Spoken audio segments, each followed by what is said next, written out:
Did you know that the Vikings weren't exactly like how they're depicted in movies and games? Imagine a world where Scandinavian warriors don't wear horned helmets and, under the leadership of their kings, build trade routes from Baghdad to North America. We've become so accustomed to the romanticized image of Vikings that many facts surrounding them have become distorted. Let's dive into 15 myths about Vikings that still persist in our understanding of them today. One of the most iconic yet incorrect images associated with Vikings is their supposedly horned helmets. The image of Vikings wearing horned helmets became a symbol of Scandinavian warriors thanks to 19th century theatrical productions. In reality, no archaeological finds support the idea that warriors wore such helmets. In the graves that have been uncovered, only simple, smooth helmets have been found, and most common warriors wore leather caps. Horned helmets were used only in religious rituals by the Celts, not in battle. But there's more to debunk than just their appearance. Another common misconception is that Vikings were uncultured and lacked artistic expression. Contrary to this belief, Vikings were highly creative and made significant contributions to art and culture. Vikings created intricate jewelry, carvings in wood, bone, and metal. Their ships were works of art, adorned with elaborate carvings. Moreover, they left behind a rich body of poetry, such as sagas and eddas, which describe their myths, heroes, and gods. They were also known as talented skalds, poets who could craft complex rhymed compositions. Their culture wasn't just artistic.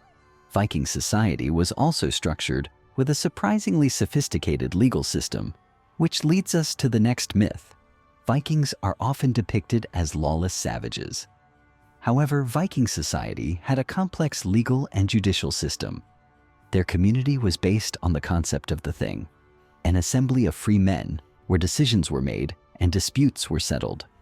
They had laws governing land rights, inheritance, marriages, and even criminal offenses. For serious crimes, offenders could be declared outlawed, which meant exile and loss of all legal protections. Beyond laws and social order, Vikings were also skilled craftspeople, disproving another common misconception about them. Many think Vikings were a people who only acquired goods through raids and didn't produce anything of their own. Archaeological evidence, however, shows that Vikings had their own blacksmiths and craftsmen. They were excellent shipbuilders, creating the legendary longships, fast and maneuverable vessels that could sail across oceans and through shallow rivers. Vikings also created intricate jewelry and clothing. They used linen and wool fabrics, not just leather, as is commonly believed. But not every Viking was engaged in shipbuilding or craftwork. Another widespread belief is that every man in the Viking Age was a warrior. In reality, only a portion of the population engaged in warfare. Most Vikings were farmers, fishermen, craftsmen, and traders. Their main concern was managing their farms and providing for their families. Military expeditions were only a part of their lives, not their primary occupation. This varied population shows that being a Viking was more of a role than an identity tied to nationality. It's hard to imagine, but the word Viking doesn't refer to a nationality, but rather a title or role. The term Viking was used for people who embarked on expeditions, often for the purpose of exploring and trading.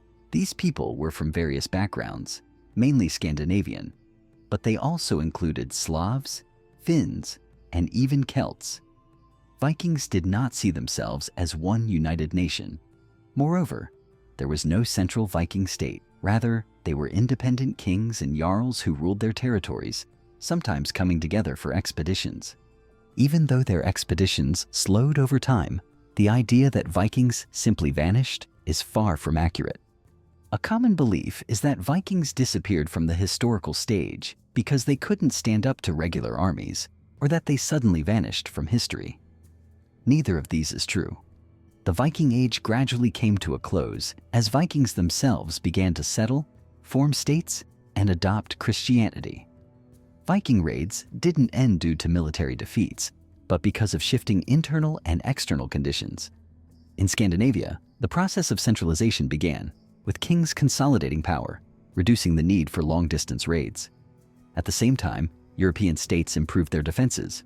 Monasteries became more fortified, cities were better protected, and local armies were more organized. They didn't disappear. They continued to live in Scandinavia and other places where they had settled. Their culture was absorbed into local societies, and they became part of European history rather than a separate, disappearing people.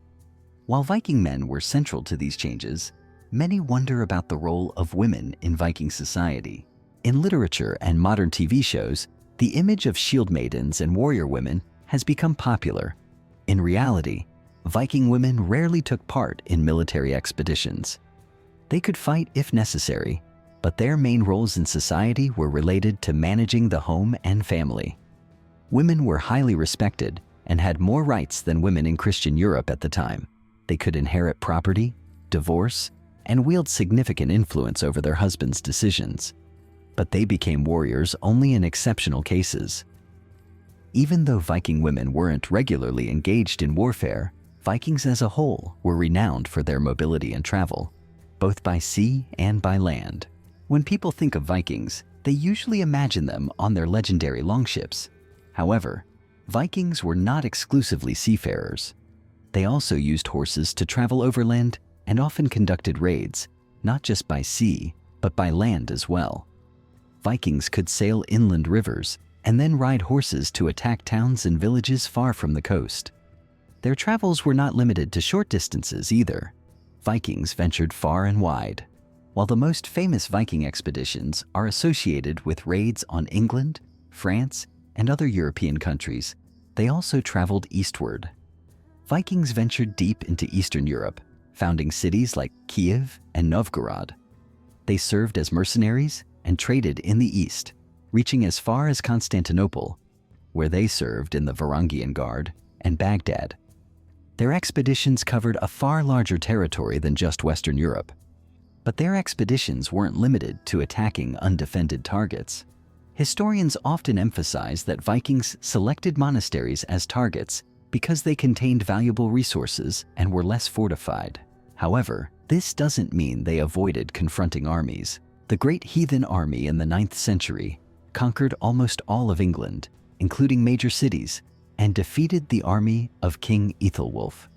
The Battle of Stamford Bridge in 1066, where the Vikings suffered defeat at the hands of the Anglo-Saxons, was more of an exception than the rule. Much of Europe struggled to defend itself against Viking incursions for a long time. Beyond warfare, Vikings were also highly skilled in trade. Contrary to the popular belief that they were only focused on raiding, many think of Vikings solely as warriors, incapable of anything other than pillaging. However, this is far from the truth. Vikings were skilled traders, with roots that stretched from the coasts of North America to the Middle East. They traded furs, goods, weapons, and metal products. Vikings founded trading centers like Hedeby and Birka, which attracted merchants from across Europe and Asia.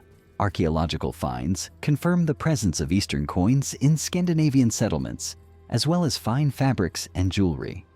Their interaction with diverse cultures also influenced their religious practices. While most Vikings worshipped Norse gods like Odin and Thor, many of them converted to Christianity by the end of the Viking Age. King Harald Bluetooth was one of the leaders who actively promoted Christianity in his lands. His famous runestone in Jelling, Denmark, tells how Harald converted his people to Christianity. By the 11th century, most Scandinavian rulers were Christians, and many even used Christian symbols during their military campaigns. Another misconception is that Vikings were uncivilized in their lifestyle and appearance, a belief that contradicts historical records. A common stereotype is that Vikings were dirty, uncivilized, and unkempt. This image largely stems from the writings of Arab traveler Ibn Fadlan, who expressed disgust at some Viking customs. However, other historical sources, including Anglo-Saxon chronicles, speak of Vikings as being tidy and caring about their appearance. They often bathed, used combs, and wore jewelry, which made them attractive to women. Their love of cleanliness and grooming challenges the image of dirty, uncivilized people. In fact, the physical appearance of Vikings also differs from common myths about their stature. Many believe that Vikings were abnormally tall and powerful people, almost like giants. This misconception likely comes from their portrayal in popular culture. Archaeological findings tell us that the average height of Vikings was about 170 centimeters, which was typical of Europeans in the Middle Ages. Of course, they were physically fit, strong, and hardy, but the idea that they were giants is a myth. The Viking Age, though it ended, left an enormous cultural and historical legacy.